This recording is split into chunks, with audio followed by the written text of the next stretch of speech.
تو کدھر نقصان ہو؟ ڈیمیج کہاں پہ آ رہا ہے شرک کا؟ وہ ڈیمیج کی ڈیکلریشن جہاں پہ سمجھ لیں وہ انسان کی انڈیویجول اینڈ گروپ کے اندر پلیسمنٹ کے اندر اپنی ہی اسٹیم کو زیرو کرنے کی بات ہوتی ہے. اللہ تعالیٰ کہہ رہے ہیں میں تیری اسٹیم بڑھاتا ہوں، خود تو میرا بندہ اور میں تیرا رب. علی بن ابی طالب نے کہا میری اسٹیم کے لیے یہ کافی ہے، یہ کافی ہے. اب میرے بیچ میں مطلب میری اسٹیم کوئی نہیں گرا سکتا، یہ کافی ہے کہ مجھے اللہ عز و جل نے اپنے ہاتھ سے بنایا. ٹھیک ہے، اس سے بڑا کیا واقعہ ہونا میرے انسان ہونے کے لیے. تو مجھے میری اسٹیم کیسے نیچے آ سکتی؟ جب تک ہماری اسٹیم اسٹریٹ نہیں ہوگی، سیدھی نارتھ پول کو فیس کرتے ہوئے انسان کھڑا نہیں ہوگا، تب تک قرآن اپلائی کر نہیں سکتے آپ. یہ ہے مسئلہ. اللہ تعالیٰ یہ بتا رہے تھے کہ تم یہ کتابیں اپلائی کیسے کرے گا؟ اتنا بڑا قانون، اتنی بڑی طاقت تو سہار کیسے سکتا ہے جب تک کہ تیری اپنی سیلف اسٹیم نہیں کھڑی ہوئی؟ اور جیسے ہی آپ اپنے اور اللہ کے بیچ میں نقطہ بھی لے کے آتے ہیں، نقطہ بھی، ٹھیک ہے، آپ کی اسٹیم زیرو رہتی ہے.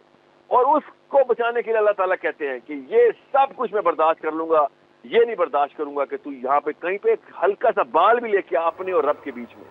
کیوں؟ کیونکہ وہ مشن پورا ہی نہیں کر سکتا تو جو تو قرآن پاک نے تجھے دیے، جو اللہ نے تجھے دنیا میں بھیج کے دیتے وقت.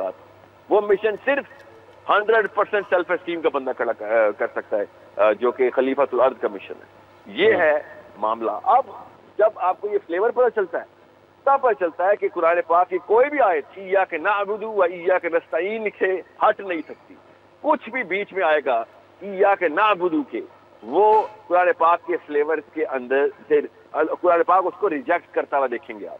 اچھا ساحل صاحب یہ ایاک نعبد و ایاک نستعین ان الشرک لظلم عظیم، ایاک نعبد و ایاک نستعین جب ہم پڑھتے ہیں پھر یہ ذہن میں یہ ایک سوال یہ بھی پیدا ہوتا ہے، فرض کر لیں میرا کوئی کام آپ کے پاس رکا پڑا ہے، میرا کوئی کام آپ کے پاس رکا پڑا ہے، میں ہر دوسرے دن آپ کا دروازہ کھٹکھٹاتا ہوں، آپ میرا کام روکے ہوئے ہیں اپنے پاس، آپ کچھ اور سوچ رہے ہیں، میرے ذہن میں یہ خیال آتا ہے کہ شاید میرا کام جو ہے وہ ساحل ادیم صاحب نے کرنا ہے، ساحل ادیم ہی میرا جو ہے نفع اور نقصان کر سکتے ہیں، اگر انہوں نے فائل پر دستخط کر دیے تو کام ہو جائے گا، اگر روکے رکھا تو کام نہیں ہوگا.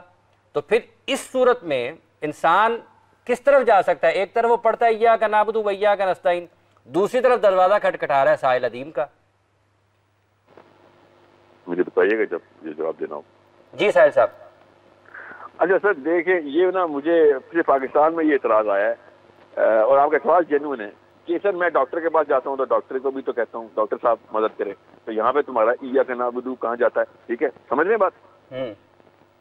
تو پہلی بات تو یہ کہ ایاک نعبد میں ایا کا جو ہے وہ صرف اللہ کے لیے، اور نعبد میں عبادت کا کہ میں سبمٹ تیرے لاز پہ کرتا ہوں، تیری ہر چیز میں سبمٹ، میرا سر زمین پہ تیرے ہر حکم کے آگے ایاک نعبد. اور پھر ایاک نستعین کا مطلب یہ ہے کہ اب جو کچھ کرے گا تو ہی کرے گا، تیری وجہ سے ہی ہوگا، تیرے اذن سے ہوگا اور تیری ڈائریکٹ پلان کے اندر ہوگا. ٹھیک ہے، یہ تو ہمیں تو کوئی کنفیوژن نہیں ہے اس بارے میں نا.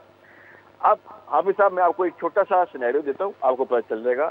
آپ اس وقت لاہور شہر میں ایک اسٹوڈیو میں بیٹھے ہوئے ہیں، آپ کے ساتھ ایک خاتون بیٹھی ہوئی ہے، ان کے ساتھ ایک مفتی صاحب بیٹھے ہیں، ان کے ساتھ قاری صاحب بیٹھے ہوئے ہیں.